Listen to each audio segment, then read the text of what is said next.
Guten Morgen zusammen.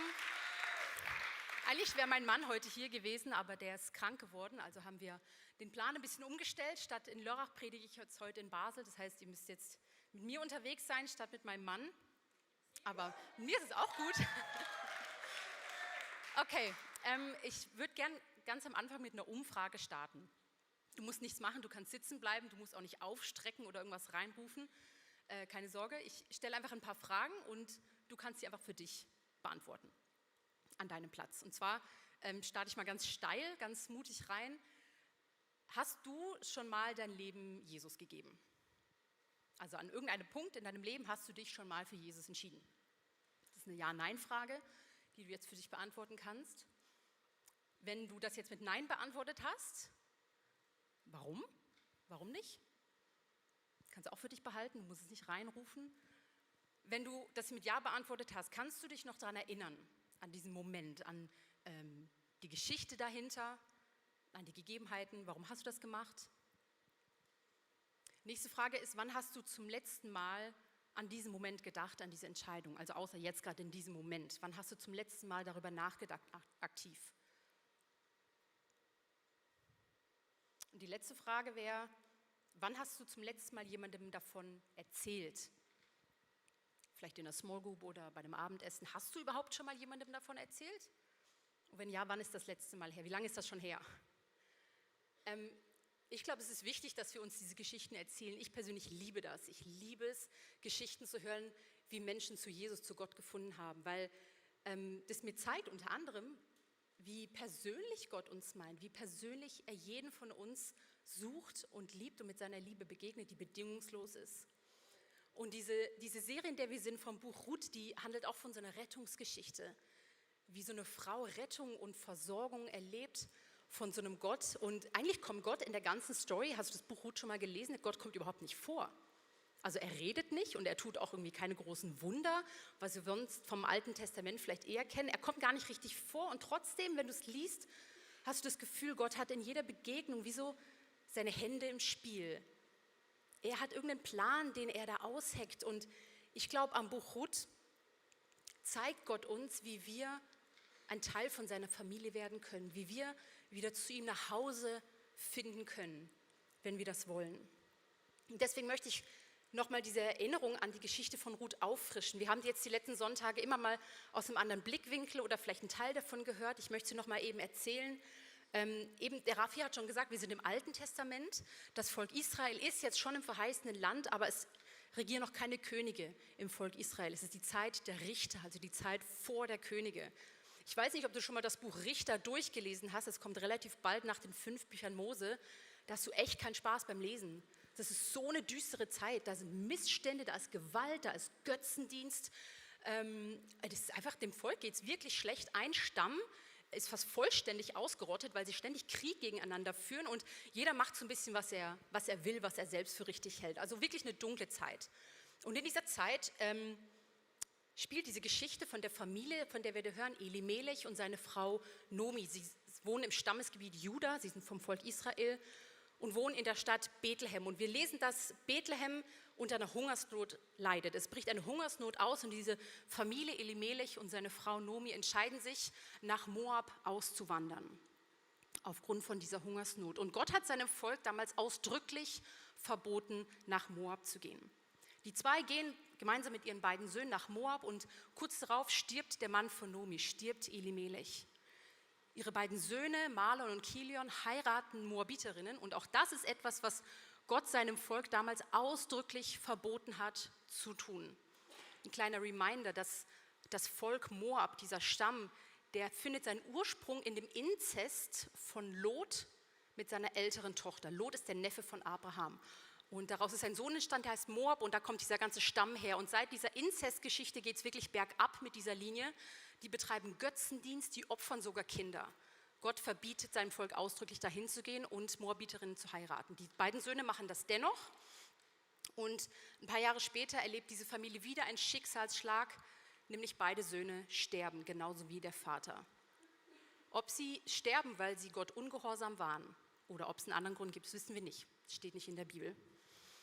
Also Nomi hat jetzt alles verloren Und sie entscheidet sich, sie möchte wieder zurück in ihre Heimat nach Juda kehren. Ihren beiden Schwiegertöchtern sagt sie, bleibt hier, findet neue Männer bei eurem Volk in Moab, ich kann euch nicht helfen. Und Orpa, die eine, die willigt ein, aber Ruth möchte gerne mitkommen. Und Nomi weiß, als Witwe, noch dazu als kinderlose Witwe, hast du keine Zukunft, da hast du keine Hoffnung, du hast keine Altersvorsorge, du hast nichts. Aber Ruth weigert sich, da zu bleiben. Ruth sagt, da wo du hingehst, da möchte ich auch hingehen. Ich will, dass dein Volk zu meinem Volk wird und ich will, dass dein Gott mein Gott ist. Und so geht sie dann mit Nomi zurück. Und sie kennt diesen Gott eigentlich gar nicht so richtig. Sie entscheidet sich trotzdem für ihn.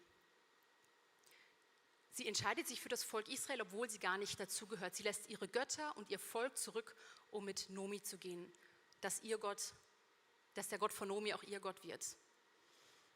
Ich weiß nicht, wie es dir geht. Ich persönlich bin christlich aufgewachsen. Als ich mich für Jesus entschieden habe, da war das jetzt nicht so ganz eine Unbekannte für mich. Ich habe bei meinen Eltern gesehen und im Umfeld um mich herum, wie das ungefähr aussehen kann, so ein Leben mit Jesus zu führen. Das heißt, als ich mich für Jesus entschieden hatte, hatte ich so ein bisschen eine Ahnung, auf was ich mich da einlasse. Vielleicht hast du eine andere Geschichte, wenn du dich zum Beispiel später irgendwann im Leben für Jesus entschieden hast, du bist aber nicht christlich aufgewachsen, nicht mit Jesus oder Gott, dann kannst du dich vielleicht so ein bisschen mehr reindenken in diese Situation von Ruth, weil, wenn du ganz ehrlich bist, hast du ja nicht wirklich eine Ahnung, auf was du dich einlässt, wenn du dich für Jesus entscheidest. Vielleicht irgendeine innere Überzeugung oder irgendwas, was dich an diesem Gott anspricht und anzieht, bewegt dich dazu, dich für Jesus zu entscheiden, aber was auf dich zukommt und inwiefern sich dieses Leben mit Jesus von deinem Leben vorher, ohne Gott, ohne Jesus unterscheidet, das kannst du ja nicht wirklich abschließend beantworten. Und Ruth kann das auch nicht, aber sie geht da mit. Und das heißt, sie kommen in Bethlehem an, diesen ganzen Weg wieder zurück und sie haben gar nichts. Sie sind komplett mittellos. Sie erben irgendein Feld von Elimelech, aber sonst haben sie nichts. Und wir lesen in der Geschichte, dass sie zu einer Zeit in Bethlehem ankommen, wo gerade die Gerstenernte stattfindet. Und für die beiden ist das ganz zufällig ein tolles Timing, weil für arme Israeliten oder für Asylanten oder für Witwen war diese Zeit der Ernte eigentlich eine gute Zeit. Es war eine Zeit der Versorgung. Gott hat damals vor dem Einzug ins Land Kanaan mit seinem Volk ein Armenrecht abgemacht. Darin war festgehalten, dass bei der Ernte die Ähren, die auf den Boden fallen oder noch so halb stehen bleiben, nicht mitgeerntet werden dürfen, sodass die Armen da Nachlese halten können, dass sie auch was zu essen haben. Also schlägt Ruth ihrer Schwiegermutter vor, hey komm, ich gehe doch aufs Feld und ich halte Nachlese, dann haben wir was zu essen. Es kann, wenn du dir das genauer anschaust, kann aber sein, dass Ruth vielleicht gar nicht das Recht hat, dieses Armenrecht in Anspruch zu nehmen, dass sie vielleicht abgewiesen wird von Feldern, weil technisch gesehen ist Ruth keine Asylantin, sondern eine Ausländerin, weil Moabiter hatten im alten Israel kein Asylrecht. Das heißt, es kann gut sein, dass man ihr das verweigert hat, dass sie nachlesen darf, weil sie von diesem Recht gar keinen Anspruch hat. Jetzt heißt es aber, es traf sich aber, dass jenes Stück Feld dem Boas gehörte, der aus dem Geschlecht Elimelechs war. Wenn du letzte Woche schon hier warst, dann weißt du von diesem Zufall, dass Ruth jetzt zufällig dort bei Boas landet. Und Boas ist schon, der scheint irgendwie schon eine Ausnahme zu sein. Wenn du das Buch Ruth dir durchliest, dann liest du kein einzig schlechtes Wort über Boas. Wenn der eine Schattenseite hat, dann erfahren wir nichts darüber. Und das ist sehr ungewöhnlich fürs Alte Testament. Dieser Boas, der ist irgendwie ein super Typ, scheint ohne Makel zu sein. Und er begegnet jetzt Ruth auf diesem Feld und er fragt sie, wer bist du? Und er hat sich dann über sie erkundigt und da lesen wir, da sprach Boas zu Ruth, hörst du wohl, meine Tochter, du sollst nicht auf einen anderen Acker gehen, um aufzulesen, geh auch nicht von hier weg, sondern halt dich zu meinen Mägden. Mit anderen Worten, er gewährt ihr Schutz unter seinen Knechten. Und sie, wo sie schneiden im Felde, da geh ihnen nach und ich habe meinen Knechten geboten, dass sich niemand antaste. Und wenn dich dürstet, so geh hin zu den Gefäßen und trinke von dem, was meine Knechte schöpfen. Da fiel Ruth auf ihr Angesicht und beugte sich nieder zur Erde und sprach zu ihm, womit habe ich Gnade gefunden vor deinen Augen, dass du mir freundlich bist, die ich doch eine Fremde bin. Boas sagt dann, er hat sich über ihre Situation erkundigt, er weiß, wer sie ist. Und da spricht sie, lass mich Gnade vor deinen Augen finden, mein Herr, denn du hast mich getröstet und deine Magd freundlich angesprochen und ich bin noch nicht mal wie eine deiner Mägde. Ausgerechnet, zufällig, in so einer Zeit, wo Gnade und Barmherzigkeit absolute Mangelware sind, besonders Frauen gegenüber und noch mehr Ausländern gegenüber, da begegnet sie zufällig diesem Boas. Und Boas zeigt ihr Gnade und Barmherzigkeit und Ruth scheint irgendwie zu dämmern, dass das außergewöhnlich ist, diese Barmherzigkeit. Sie fragt sich vielleicht, womit sie die überhaupt verdient hat, weil sie nennt sich selbst ihm gegenüber als weniger wert als eine Sklavin. Das heißt, sie hat Recht auf überhaupt gar nichts. Als Nomi, ihre Schwiegermutter, von der Begegnung mit Boas erfährt, ist sie begeistert. Sie spricht zu ihrer Schwiegertochter, wir lesen das in Ruth 2, gesegnet sei er, also dieser Boas, vom Herrn, der seine Barmherzigkeit nicht abgewendet hat von den Lebendigen und von den Toten.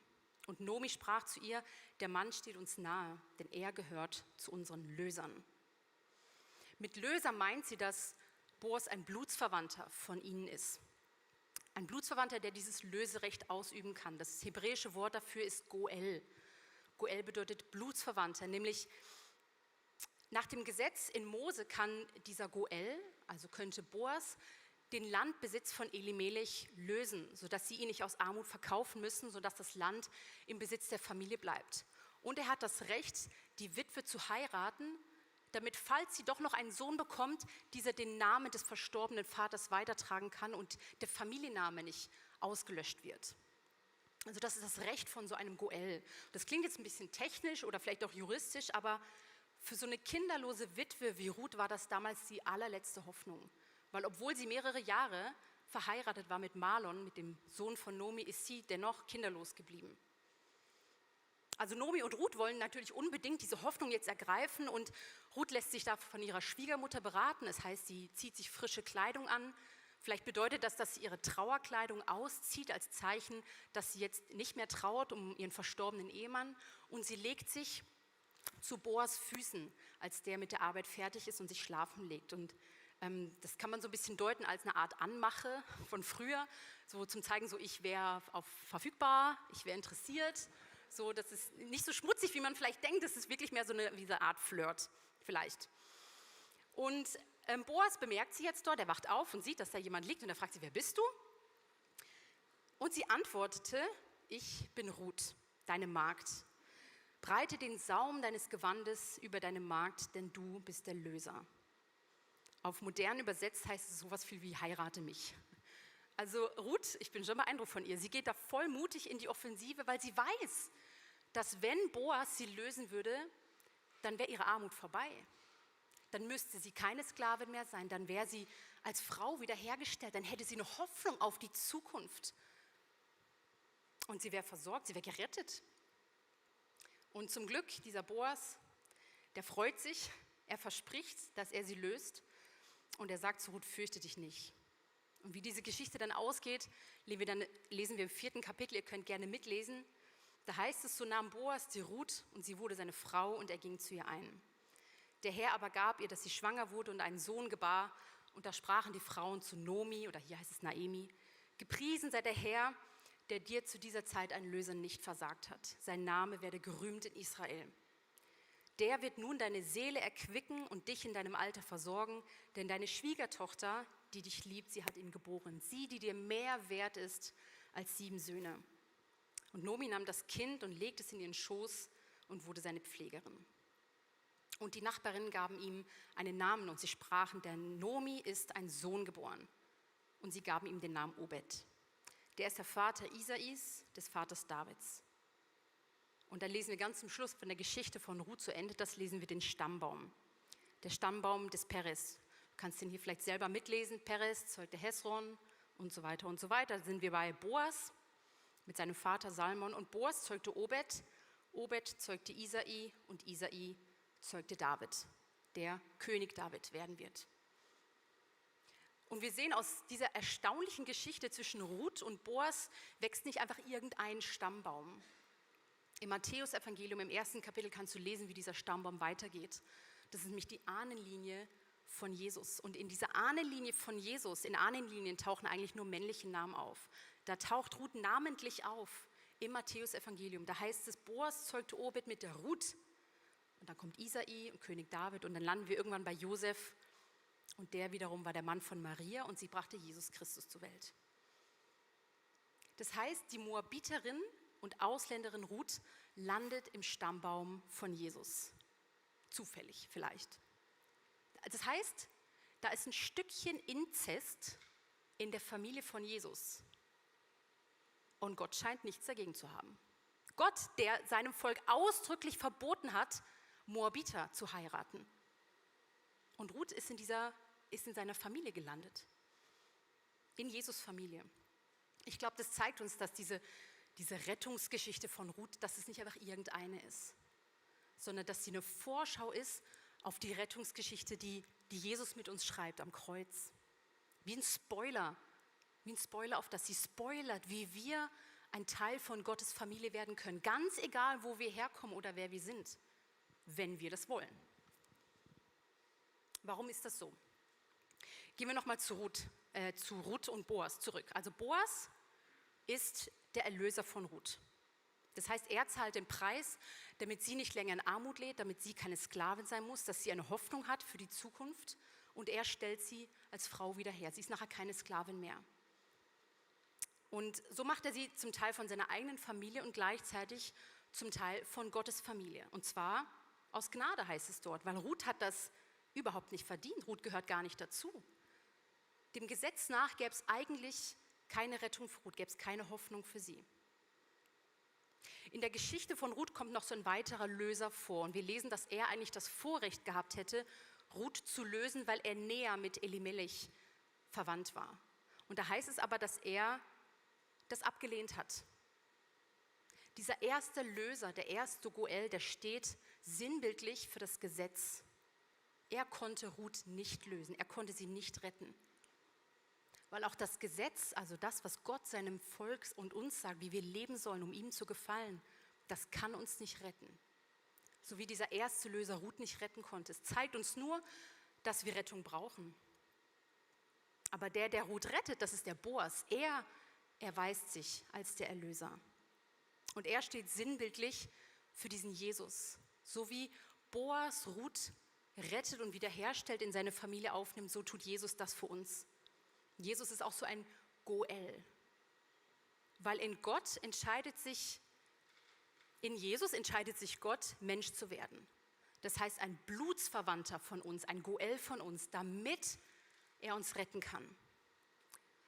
Im Epheser 2 steht, was dann passiert, da heißt es im Neuen Testament, ihr seid jetzt also nicht länger Fremde ohne Bürgerrecht, so wie Ruth, sondern seid zusammen mit allen anderen, die zum heiligen Volk gehören, Bürger des Himmels. Ihr gehört zu Gottes Haus und zu Gottes Familie. Wie Boas macht auch Jesus uns zum Teil von Gottes Familie. Und das aus reiner Gnade, denn es ist völlig unverdient. Paulus schreibt mal an die Römer, warum das so ist. Er schreibt in Römer 3, alle sind schuldig geworden und alle haben die Herrlichkeit verloren, in der Gott den Menschen ursprünglich eigentlich mal geschaffen hatte. Und ganz unverdient, aus reiner Gnade, lässt Gott sie vor seinem Urteil als gerecht bestehen. Aufgrund der Erlösung, die durch Jesus Christus geschehen ist. Das heißt, wir können uns nicht selber aus unserer Schuld retten. Wir können nicht selber unser Image vor Gott wiederherstellen. Genauso wenig wie Ruth sich aus ihren Umständen selbst befreien konnte. Sie konnte nichts an ihrem Status ändern, aber an ihrem Beispiel. Und sie steht in dieser Geschichte so sinnbildlich für die Nichtjuden, also für die Heiden, für uns sozusagen. Man kann auch sagen, sie steht für die Gemeinde, die hauptsächlich aus Heiden besteht. Und in der Bibel wird ja die Gemeinde oft mit der Braut von Jesus verglichen. Und Nomi braucht diese Rettung genauso. Nomi wird auch wiederhergestellt und sie steht in diesem Beispiel für die Juden, für das Volk Israel. Sie hat genauso diese Rettung durch diesen Erlöser nötig. Und die Bibel sagt uns, dass Jesus dieser Retter ist, dass er der Erlöser ist für alle Gläubigen, egal wo sie herkommen, die zu ihm umkehren. Er kauft uns von der Schuld frei. Dafür bezahlt er mit seinem Leben am Kreuz. An diesem Kreuz, was da steht, bezahlt er den Preis, das Lösegeld ist sein eigenes Leben, dass wir Beziehung zu Gott haben können, dass wir Teil werden können von seiner Familie.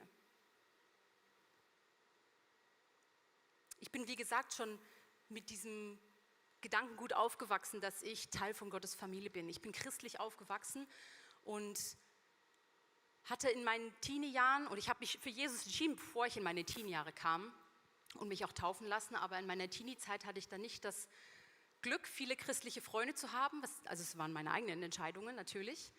Und ich habe gemerkt, dass dieser Glaube an Jesus für mich was sehr Gesetzliches wurde. Ich wusste, dass Gott mich liebt und ich hatte ihn auch lieb, aber so jetzt mir mega viel da reinreden zu lassen von Jesus oder Gott oder der Bibel, da hatte ich irgendwie nicht so Lust drauf. Ich hatte das Gefühl, ich komme eigentlich ganz gut selber klar.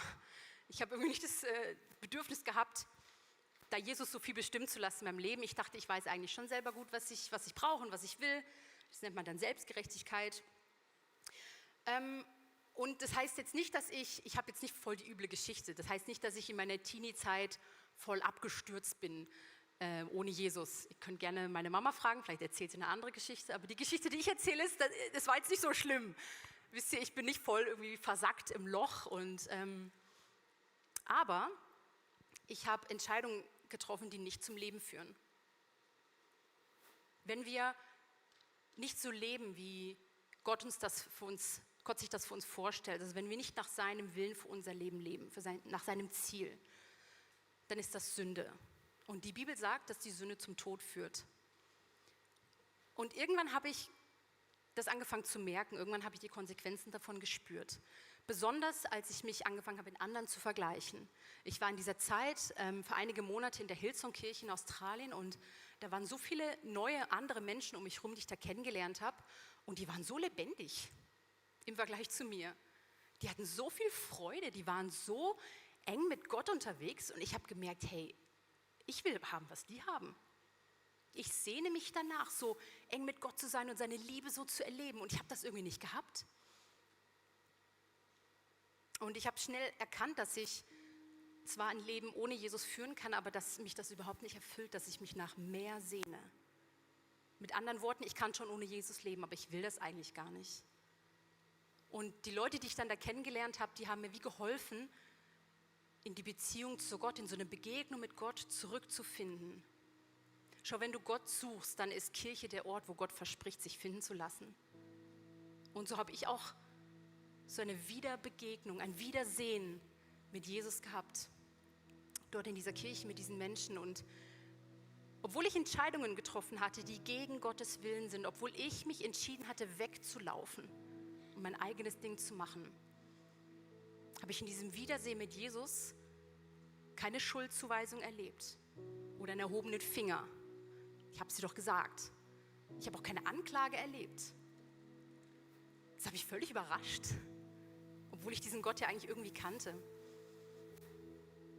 Gott ist mir in diesen Momenten mit so einer großen Liebe begegnet, dass ich nichts mehr wollte, als bei ihm zu sein, zu ihm umzukehren. Ich habe gespürt, diese Liebe war so krass, dass ich für mich entschieden habe, in dem Moment, ich will mich nie wieder außerhalb von diesem Radius der Liebe von Gott für mich bewegen. Ich will da nie wieder weg. Das ist so gut. Ich will nie wieder ohne diesen Gott leben und nicht Teil von seiner Familie sein. Ich will nicht ohne die Verheißungen leben, die mir gelten, wenn ich Teil seiner Familie bin. Nämlich, dass er der Gott ist, der mich sieht. Dass er mich liebt, dass er mich versorgt, dass ich bei ihm Trost und Schutz finde, dass ich bei ihm Annahme finde und Gnade jeden Tag neu. Dass ich bei ihm Kraft finde, wenn ich nicht mehr kann, dass ich vor dummen Entscheidungen bewahrt werde, wenn ich ihn um Weisheit bitte. Und ich habe gemerkt, hey, das will ich nicht mehr, ich will nicht ohne das leben. Aber wir können halt nicht aus eigener Kraft so leben, wie es Gott gefällt. Und deshalb brauchen wir Jesus als diesen Erlöser. Wir brauchen diesen Goel. Wir können uns nicht selber gerecht sprechen, wenn wir Fehler gemacht haben oder irgendwie vom Weg abgewichen sind. Das können wir nicht, das tut er für uns. Ich habe dich ganz am Anfang nach deiner Rettungsgeschichte gefragt, also nach der Geschichte, nach dem Zeitpunkt, wo du dich entschieden hast, Jesus nachzufolgen. Vielleicht kannst du noch mal kurz gedanklich dahin zurückkehren, an diesen Moment. Warum hast du Jesus damals als deinen Erlöser angenommen?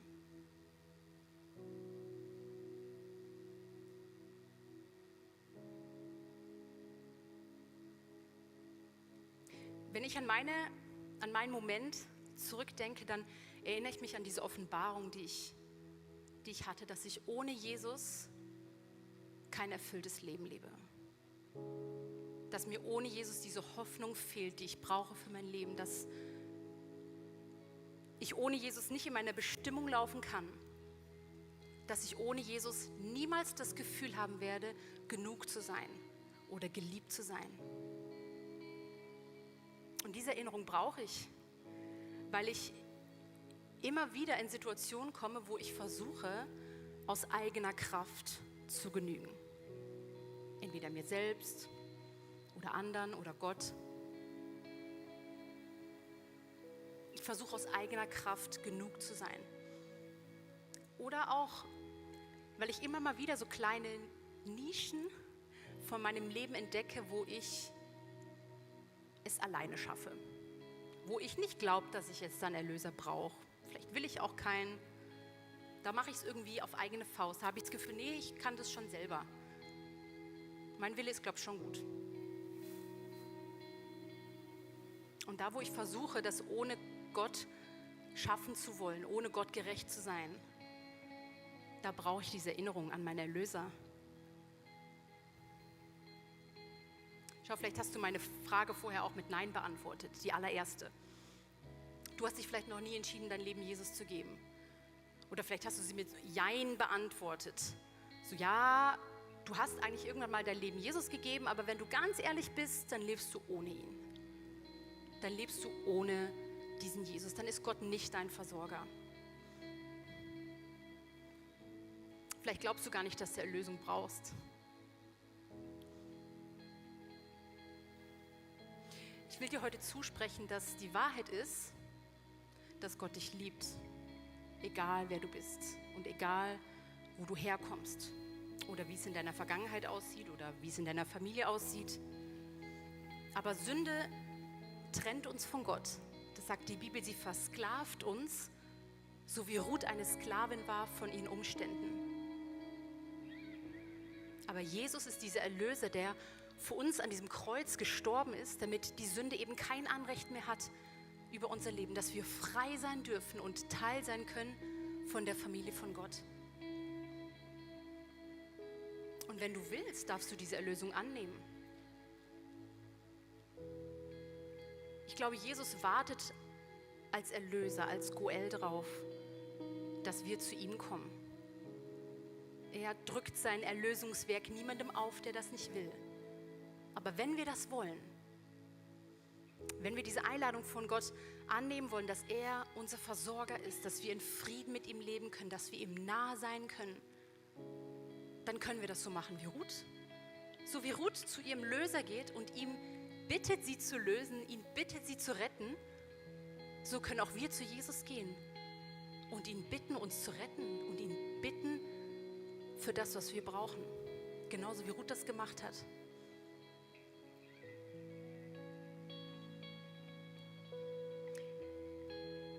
Ich möchte uns gerne einen Moment Zeit geben. Ich möchte beten dafür, dass Gott jedem von uns zeigt, was jetzt gerade dran ist. Ob es dran ist, einen Schritt zu gehen,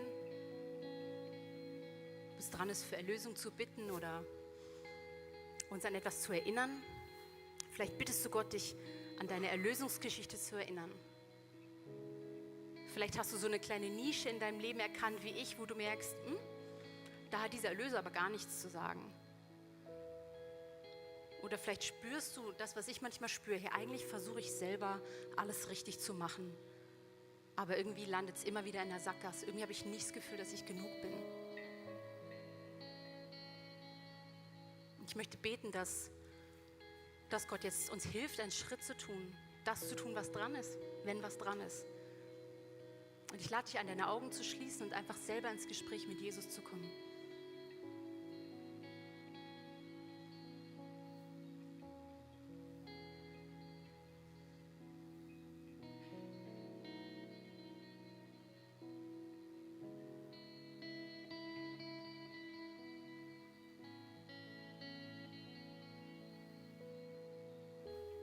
Gott, wir beten dich an als diesen wunderbaren und gnädigen Gott, der du bist. Das, was wir von deiner Liebe zu uns wissen, ist noch nicht mal ein Bruchteil davon, wie sehr du uns liebst.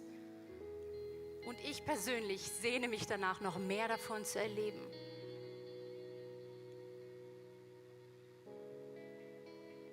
Und ich bete, dass du deine Liebe über uns ausschüttest.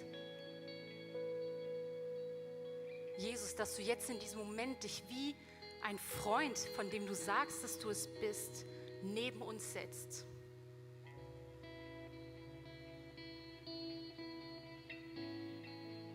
Und uns zeigst, was wir brauchen, wenn wir es selber nicht beantworten können. Und wenn wir es wissen, wenn wir wissen, was wir brauchen, dann dürfen wir jetzt zu dir kommen, Jesus. So wie Ruth zu Boas kommt, kommen wir zu dir. Sagen, Jesus, wir brauchen dich. Wir schaffen das nicht alleine. Heiliger Geist, mach du unsere Herzen auf und unsere Augen auf. Für das, was der Vater tun will, für das, was er uns zeigen möchte. Wir sind hier für dich, Gott. Zeig dich uns.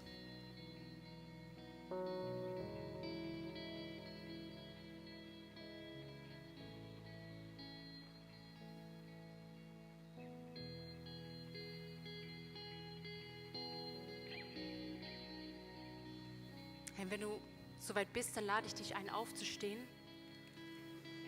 Wenn du soweit bist, das heißt, du darfst auch noch sitzen bleiben. Die Band wird noch ein paar Gebete mit uns singen und ich lade dich ein, diese Worte zu deinen eigenen zu machen, wenn du das möchtest.